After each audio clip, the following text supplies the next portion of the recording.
Question 25. The diagram shows a circle centered on the origin, that's important, and a tangent which touches the circle at P, which is 3, 4. PS coordinates 3, 4. The tangent at P intersects the x-axis at Q. What is the equation of the circle? So, if you've not done equations of circles yet, you were going to struggle with this question. The equation of a circle centered around the origin looks like this: x squared plus y squared equals something. So that defines all the points on that line. Now we can work out what this must be because we know a value of x and y. So we know, so the x squared, so therefore 3 squared plus 4 squared is equal to 9 plus 16, which is equal to 25. So we've worked out what that's got to be. It's got to be 25 because it fits for that point, so it must fit for all the points. Okay. So my answer is x squared plus y squared, or y squared plus x squared, doesn't matter, equals 25. It's quite straightforward if you know about equations of circles. That's part 25, part A. 25, part B is substantially more tricky. What are the coordinates of Q? Okay, so I'm going to sort of want to be able to refer to this. So I'm actually going to do my working out here, I think, even though it's for this 25b, what are the coordinates of Q. I think I'm going to do my working out here because then I can sort of use the diagram to show you and so on. So, I need to bring in quite a few facts here. Really the key thing I need to know is I need to know what the equation of that line is. And then I can work out what that point is there. Or at least I need to know what the gradient of that line is, how much it's changing for each one we go along, so then I could work out where Q is going to be. And I can figure that out because I've got this radius here.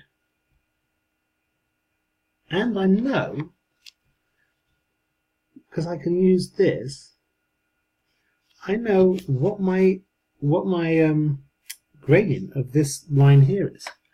And my gradient of that, well, because that is 4 and that is 3, my gradient of this line is 4 over 3. Now, you need to know about gradients of perpendicular lines, and it's in Hegarty Maths. If you go into Hegarty Maths, it's towards the very end of the straight lines set of assignments, tasks, videos, is perpendicular lines, because I know that a radius and a tangent meet at 90 degrees for my circle theorems.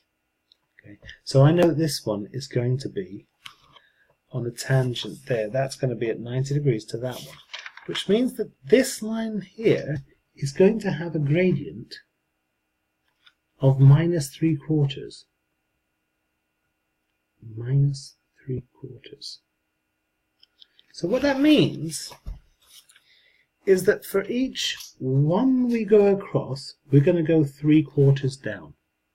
And that's probably the easiest way which I can show you how to get to what Q is. So for each one across, I'm going to go 3/4 down. So my next point here, approximately here, would be the point 4.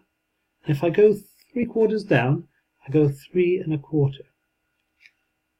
Yeah? So I'm going 1 across, I'm going 3/4 down. This is what this gradient is telling me. So if I carry this on, I'll end up at this point here, which is 5. And what's that going to be? It's going to go down from 3 1/4. I'm going to go down 3/4. So it's going to be 2 1/2. Okay. Going to keep going. This would be 6 And I'm going to go 3/4 down from that, 1 3/4.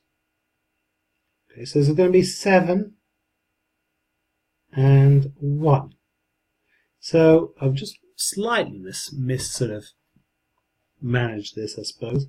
Not drawn accurately, is it? So this bit here is going to be 8 and 1/4, because I'm going 3/4 down from 1. And then, how much more have I got to go? Well, I am going, I've got 1/4 here, and I usually go 3/4 for each one I go along. So this time, I'm only going down 1/4. So I must be going along 1/3. Right? So if I'm going along 1/3 of the way, this point here has got to be 8 and 1/3. 0. 8 and 1/3, 0. So that's my answer. 8 and 1/3, 0. And I could write that in here. 8 and 1/3, 0. And there are many different ways which you could approach that problem. I kind of find that that works quite nicely to sort of work forwards or work backwards like that till you find till you find an intercept. You could have gone back this way, and then you've got to find the equation of the whole thing in a y equals mx plus c format, and then you could have substituted in, when would y equal 0. You could have gone through that route. That's just one possible way.